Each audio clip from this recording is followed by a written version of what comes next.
धर्मशाला शहर में अब ट्रैफिक नियमों की अवहेलना करना महंगा पड़ेगा। उल्लंघन करने पर इसका चालान सीधे आपके घर तक पहुंचेगा। इसके लिए स्मार्ट सिटी ने इंटेलिजेंट ट्रैफिक मैनेजमेंट सिस्टम शुरू कर दिया है। शुक्रवार को डीसी कांगड़ा ने एसपी ऑफिस धर्मशाला में इसकी शुरुआत की। एसपी कांगड़ा ने कहा कि फिलहाल इस सिस्टम के तहत ओवर स्पीड, बिना हेलमेट, ट्रिपल राइडिंग और सीट बेल्ट के लेकर सिस्टम तैयार है। आने वाले दिनों में इसे जिला स्तर तक एक्सटेंड किया जाएगा। मुख्यमंत्री जयराम ठाकुर 7 नवंबर को दिल्ली रवाना होंगे। इस बारे में उन्होंने कहा कि कोई विशेष बात नहीं है। प्रदेश के विकास और पार्टी संगठन के कई मुद्दे हैं जिसके चलते ये दौरा फिक्स हुआ है। एक दिन का यह दौरा जिसमें कई चर्चाएं हो सकती हैं। अमेरिकी एम्बेसडर से मिलने पर उन्होंने कहा कि हिमाचल उनके साथ किस तरह काम कर सकता है, इस बारे में विशेष तौर पर चर्चा की जाएगी। टूरिज्म को विशेषकर तरजीह दी जाएगी। भारत और अमेरिका के मजबूत संबंध है। प्रधानमंत्री के नेतृत्व में संबंध और भी बेहतर बने हैं।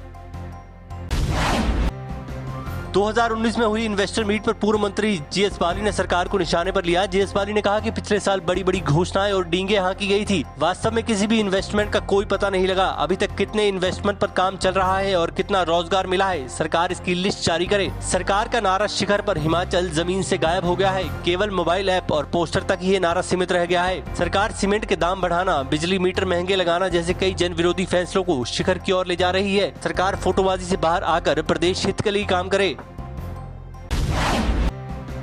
रोहतांग टनल में सोनिया गांधी की शिलान्यास पट्टिका हटाने पर कांग्रेस लगातार मोर्चा खोले हुए है। अब कांग्रेस प्रवक्ता ने टनल के निर्माण पर भाजपा को निशाने पर लिया। किरण धांटा ने कहा कि सुरंग पर भाजपा राजनीतिक रोटियां सेक रही है। भाजपा को इसके निर्माण में कोई योगदान नहीं रहा। साथ ही उन्होंने कहा कि प्रदेश सरकार ने कोरोना काल में कोई राहत नहीं दी। लोगों पर महंगाई थोपी जा रही है और सरकार हर मुद्दे पर फेल साबित हुई। आर्थिक तंगी के बीच मंत्री गाड़ियां खरीद कर पैसे का दुरुपयोग कर रहे हैं।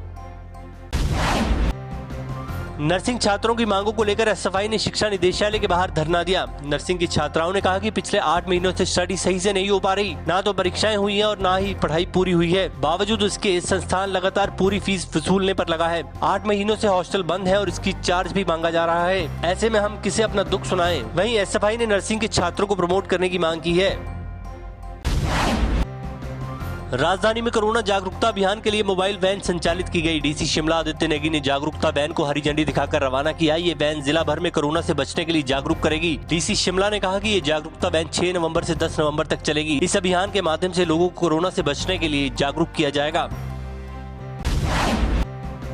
हिमाचल के चंबा, मंडी, शिमला, किन्नौर और कांगड़ा में लगातार भूकंप के झटके महसूस किए जा रहे हैं। अभी धर्मशाला में भी भूकंप के झटके महसूस किए गए। शुक्रवार सुबह 6:25 पर यहां भूकंप के झटके आए। रिक्टर स्केल पर तीव्रता 2.9 मापी गई। भूकंप का केंद्र जमीन के भीतर धर्मशाला में ही था। लिहाजा भूकंप से किसी तरह के नुकसान की कोई खबर नहीं। वही लगातार आ रहे इन झटकों से लोगों में डर का माहौल बन गया है। प्रदेश में कोरोना से मौत का आंकड़ा लगातार बढ़ रहा है। शुक्रवार शाम तक प्रदेश में कोरोना से 4 मौतें हुई, जिसके बाद आंकड़ा 259 पहुंच गया। शाम तक प्रदेश में कोरोना के 88 नए मामले दर्ज हुए हैं, जिसके बाद एक्टिव केस 3545 हो गए। कुल आंकड़ा 23,000 के पार हो गया है, जबकि 19,000 से ज्यादा लोगों ने कोरोना से जंग जीती है।